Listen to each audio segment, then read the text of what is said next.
All right, let's dive right into this explainer and break down the gritty, neon-soaked rise to power of a true kingpin.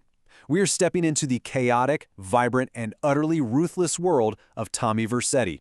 You know, this isn't just your standard story about organized crime, it is practically a masterclass in how leverage, networking, and pure, unfiltered ambition can build an entire empire from scratch. We're going to look closely at how desperation and strategy combine to construct a mob boss, all set against the wild excess of the 1980s. In this cold open, it perfectly sets up our chronological journey from rock bottom to total empire control. You can just hear the raw, boiling frustration in Tommy's voice right out of the gate. I mean, he literally just stepped back into the world after laying low, only to have absolute disaster strike on day one. It immediately establishes him not as some wealthy mastermind pulling strings, but as a desperate underdog who has been pushed right to the edge. Section 1. The bloody setup. A disastrous deal. So our narrative actually kicks off miles away in a dark Liberty City office. Mob boss Sonny Forelli is complaining that Tommy walking the streets is, quote, bad for business. So what happens? Tommy gets sent south. But almost the second he arrives, a high-stakes drug deal at the docks goes horribly wrong. We're talking a flash of muzzles, escaping helicopters, and suddenly all the money is gone. Tommy is left completely empty-handed, and a furious Sonny is screaming over the phone, demanding his cash and threatening Tommy's life. Right away, the stakes are literally life or death. Section 2. Hustling the Neon Underworld. Building a Syndicate. To survive this mess, Tommy heads to the Malibu Club to start making connections. And it's brilliant how he leverages such a wild, diverse cast of power players. You've got Ken Rosenberg, a lawyer who is basically in a constant state of panic, convinced the mob is coming to rip his head off. Then there's the incredibly calculating Colonel Cortez, who treats everything like a delicate matter that just takes time. And of course, Avery Carrington, the ruthless real estate mogul who boils everything down to dirt and the will to claim that dirt. Tommy absorbs all these different philosophies and uses every single one to his advantage. But, networking alone isn't going to save him. Tommy has to back up his ambition with some seriously brutal action on the streets. He takes what he needs by force. He's out there performing high-stakes hits, ruthlessly chasing down rival Haitian gang members, and, get this, even going so far as to steal an actual military tank. He is systematically tearing down the old order of the city piece by piece through sheer, undeniable force. Section 3. Satire, Sights, and Sounds. The Absurd Backdrop. Now here is where things get really fascinating. There's this incredible thematic juxtaposition at play. On one hand, you have the gritty reality, intense survival, murder, theft. But layered right on top of that is this completely absurd Vice City backdrop. It's 1980s consumerism on absolute steroids. You have radio commercials for things like Giggle Cream to make your dessert funny, or Sally Vex, which is explicitly marketed for personal dryness upstairs. It's genius because it drops this desperate life-or-death struggle right into a world that is fundamentally ridiculous.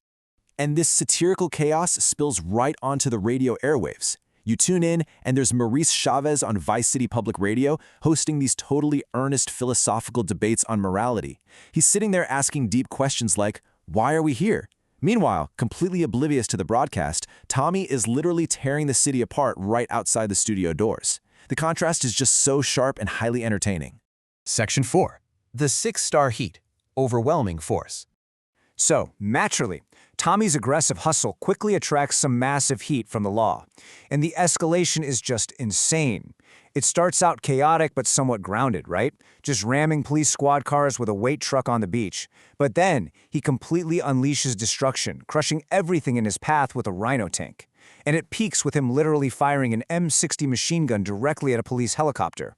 And right in the absolute thick of it, dodging explosions, sirens blaring, caught in a full-blown 6-star pursuit from the police and the military. What does Tommy do?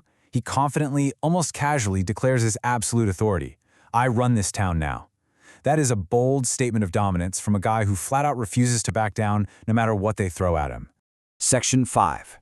Betrayal, Blood, and Power. The Ultimate Climax.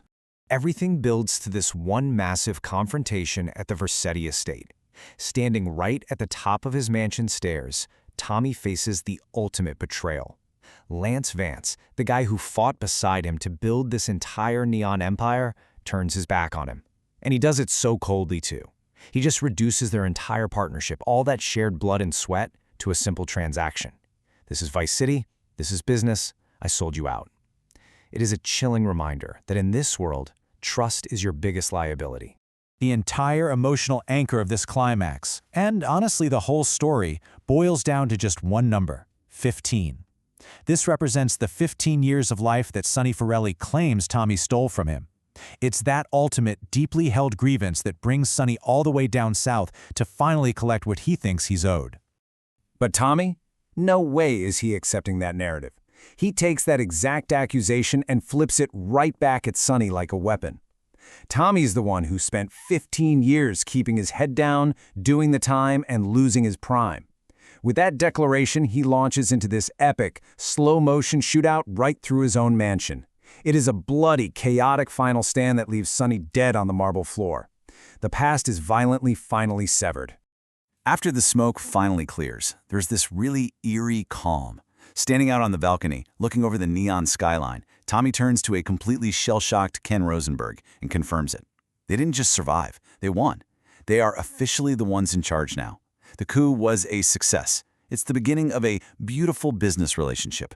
He seals his victory by looking out over his brand new domain and demanding that the city never ever forget who owns it. Tommy Vercetti. Remember the name. Think about that journey. He evolved from an expendable pawn shoved out of a Liberty City office into the absolute, undisputed king of the neon underworld. It's an absolutely captivating story of ambition, built brick by bloody brick. He conquered the neon underworld. He claimed the empire. But you have to ask yourself, in that relentless, violent climb out of the gutter, surrounded by constant betrayal and fueled by 15 years of stolen time, what pieces of his own humanity did he have to leave behind just to sit on that throne? Thanks so much for joining me for this explainer today, and I'll leave you with that. Always question the true cost of the empires around you.